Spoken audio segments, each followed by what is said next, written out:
नमस्कार, मैं हूँ भावना शर्मा और आप सब देख रहे हैं अपना फेवरेट चैनल भावना शर्मा। कहिए कैसे हैं आप। आज मैं बताऊंगी दीपक के बारे में कि दीपक का उद्गम कहाँ से हुआ है, कैसे दीपक बना। ये बात तब की है जब भगवान शिव शंकर की शादी वगैरह हो गई थी, उनके जब बच्चे हो गए थे, यानी कि गणेश जी का भी जन्म हो गया था। और गणेश जी के जन्म के बाद जब उनके दो पुत्र हुए, शुभ और लाभ, मैंने अपनी लास्ट वीडियोस में मैं बताती रहती हूँ। अगर अभी तक आपने मेरा चैनल सब्सक्राइब नहीं किया तो फटाफट से कर लीजिए, क्योंकि यहाँ मिलती हैं आपको बहुत ही ऑथेंटिक और नई नई जानकारियाँ। तो फटाफट से लाइक और शेयर जरूर करिएगा। और मैं आज की जो स्टोरी है मैं पूरी आपको बताऊंगी। तो जो भगवान गणेश थे, वो उनके जो दो पुत्र थे, शुभ और लाभ, वो कहते हैं पिताजी आप ये क्या कर रहे हैं कि हमको भी करवाना है। कि जब वो अपनी बहन से राखी के लिए रक्षा सूत्र बनवा रहे थे तो वो पूछते हैं कि आप ये क्या करवा रहे हैं, हमको भी करवाना है। तब वो बताते हैं ये रक्षा सूत्र है और ये केवल आपको आपकी बहन ही बांध सकती है। तो अब हमारे पास तो कोई बहन नहीं है। तब गणेश जी ने उनके लिए एक पुत्री को प्रकट किया था, यानी कि अब उनकी लड़की और शुभ और लाभ की बहन, यानी कि माँ संतोषी को आप जानते होंगे, वो गणेश जी की पुत्री हैं। तो एक बार की बात है जब गणेश जी की जो पुत्री थी, यानी कि माँ संतोषी, उनके पास एक गाय थी। आपने नाम सुना होगा बगुला गाय। एक बगुला गाय सुना होगा शायद। अगर आपने नहीं सुना होगा तो मैं अलग स्टोरी बताऊंगी, क्योंकि अगर मैंने इसमें बताया तो ये फिर पूरा चला जाएगा। जो बगुला गाय है उसका एक पुत्र है मनोरथ नाम का। तो वैसे ही माँ जो संतोषी थी, वो उनके पास एक संतोषी माँ के पास एक गाय थी जिसका नाम था सुशीला। और वो उसके जो पूंछ उसको सहला रही थी और उसके जो पूंछ के बाल थे उनको साफ कर रही थी, ऐसे ऐसे करके साफ कर रही थी। और वो सुशीला से कहती हैं, यानी कि जो उनकी गाय थी वो उससे कहती हैं कि हे सुशीला, तेरा भी एक पुत्र होना चाहिए, जैसे कि जो दूसरी बगुला गाय है उसके पास भी एक उसका पुत्र है और उसका नाम मनोरथ, जैसे मैंने आपको बताया था। जैसे उसको कीर्ति मिली है वैसे ही तेरे पुत्र को भी ऐसी कीर्ति मिलनी चाहिए। तो ये भाव वो बोलती जा रही थी और जो उनकी गाय थी सुशीला, वो सुनती जा रही थी। तो जो मातृत्व जो होता है वो धीरे धीरे उनमें बढ़ने लगा।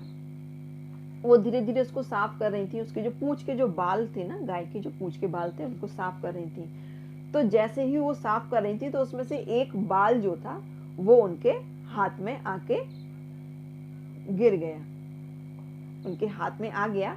और वो उस बाल को देख ही रही होती हैं और जो उनके अंदर जो भाव आ रहे होते हैं, जो सुशीला गाय जो सुन रही होती है उसके अंदर जो भाव आ रहे होते हैं, तो वो जो बाल था, वो उनके जो हाथ में बाल था वो ऐसे रखा हुआ था। और फिर उसकी जो गाय थी, सुशीला गाय थी, उसके थनों से जो दूध निकलने लगा, क्योंकि उसमें मातृत्व का बढ़ने लगी थी। उससे जो दीपक में जो प्रज्वलित जो धार थी, दूध की जो धार थी, वो आके उनके हाथ में, जैसे यूं हाथ में आके गिरा था तो हाथ में जो दूध आके गिरा तो वो दूध जो था वो बन गया घी।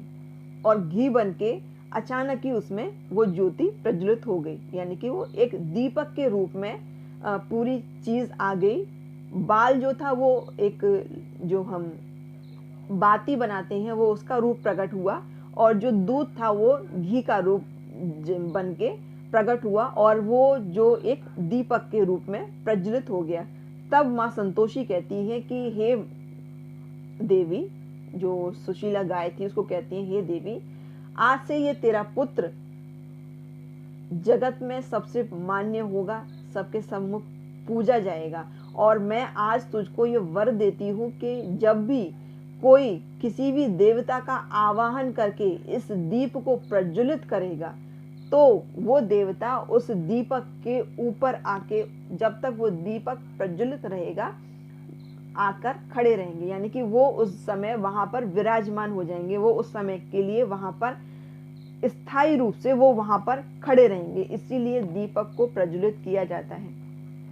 और जो मेन मेन त्योहार होते हैं हमारे, जैसे कि दीपावली होता है, उस पर इसीलिए बोला जाता है कि अखंड दीपक जलाया जाता है। आपने देखा होगा ना, अखंड दीपक जलाया जाता है, जिससे कि उसकी लौ जो है वो जलती रहे और माता लक्ष्मी उस टाइम तक हमारे यहाँ रहें। 9 देवियों में भी देखा होगा अखंड दीपक जलाया जाता है, तो वो इसी चीज का प्रतीक है। और यहीं से ये धीरे धीरे दीपक आज तक हमारे यहाँ चला हुआ है और आगे भी और चलेगा। अब मैं यही दूंगी अपने शब्दों को विराम, फिर मिलूंगी नेक्स्ट वीडियो में। तब तक के लिए नमस्कार।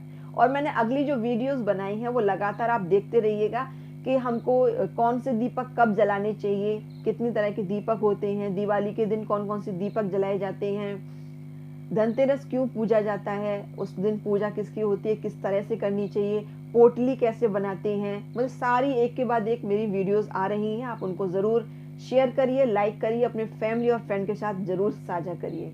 मैं फिर मिलूंगी नेक्स्ट वीडियो में, तब तक के लिए नमस्कार।